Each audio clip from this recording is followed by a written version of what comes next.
choice do I have? If I want to get my neighbour's attention, I'll have to put myself where he can see me, or wait for a gap between songs and bang on the window of the room that he and his friends are in. I've rung the front doorbell 7 times, and he can't hear me. Of course he can't. Freddie Mercury is drowning out all other sounds. I'm wearing pink and white checked pyjamas, drenched from knee to ankle, a black raincoat, and trainers that were waterlogged 5 seconds after I left the house. My feet now feel as if they're in 2 flotation tanks, weighing me down. It's the opposite of people putting slabs of concrete in their pockets to make them sink when they wade into water. I am weighed down by water on the pavement's concrete. This is the kind of rain the skies pour over your head in a never-ending torrent. It's hard to believe it's composed of light, individual drops.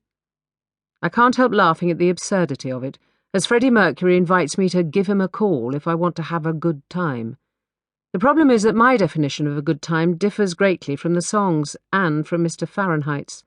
That's what Stuart and I privately call our neighbour, though his real name is Justin Clay, and I've heard his friends and his girlfriend Angie call him Jub.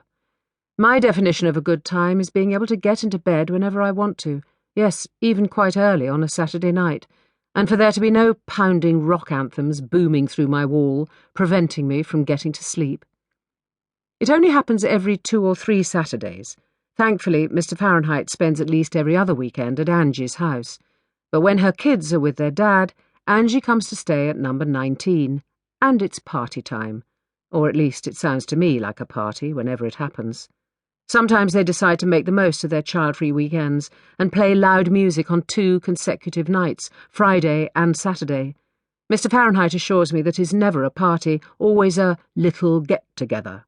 I have tried on 4 separate occasions to explain to him that I don't mind what we agree to call it as long as he's willing to lower the volume of his music to an acceptable level. The get-together guests are always the same. The man who wears walking boots with the laces untied and tucks his jeans into his chunky socks. The stooped, too tall man with the floppy hair and the rucksack. The frizzy-haired, chain-smoking dance teacher who works at the Performing Arts School on Woolner Road. The fat woman with red glasses and oddly sculpted hair dyed the colour of a blue Persian cat.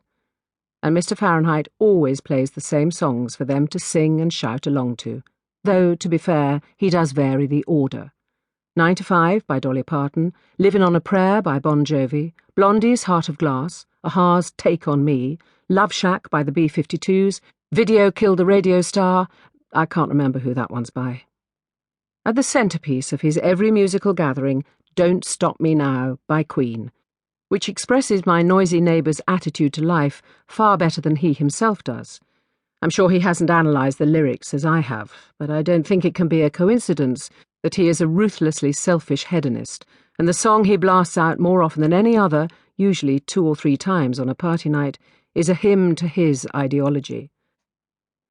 The narrator in the song is not merely someone who wishes to have a good time, which would be reasonable, but someone who is acutely aware that the fun he intends to have, out of control, like an atom bomb, will adversely affect others to the point that they will find it unbearable and seek to put a stop to it.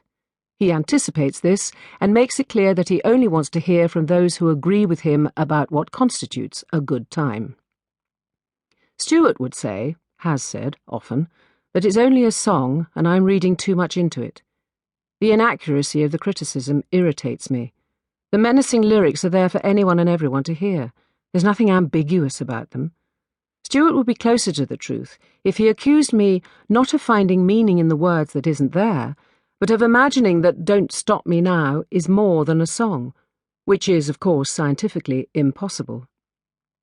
Unscientifically, it is the putrid essence of Justin Clay encapsulated in music, his soul made pop. Finally, Queen's rant with a tune ends. This is my chance.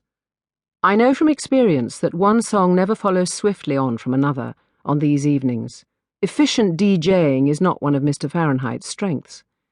I used to think that the long gaps between musical assaults were his sadistic attempt to lull me into a false sense of security in order to blast me again just as I'm nodding off.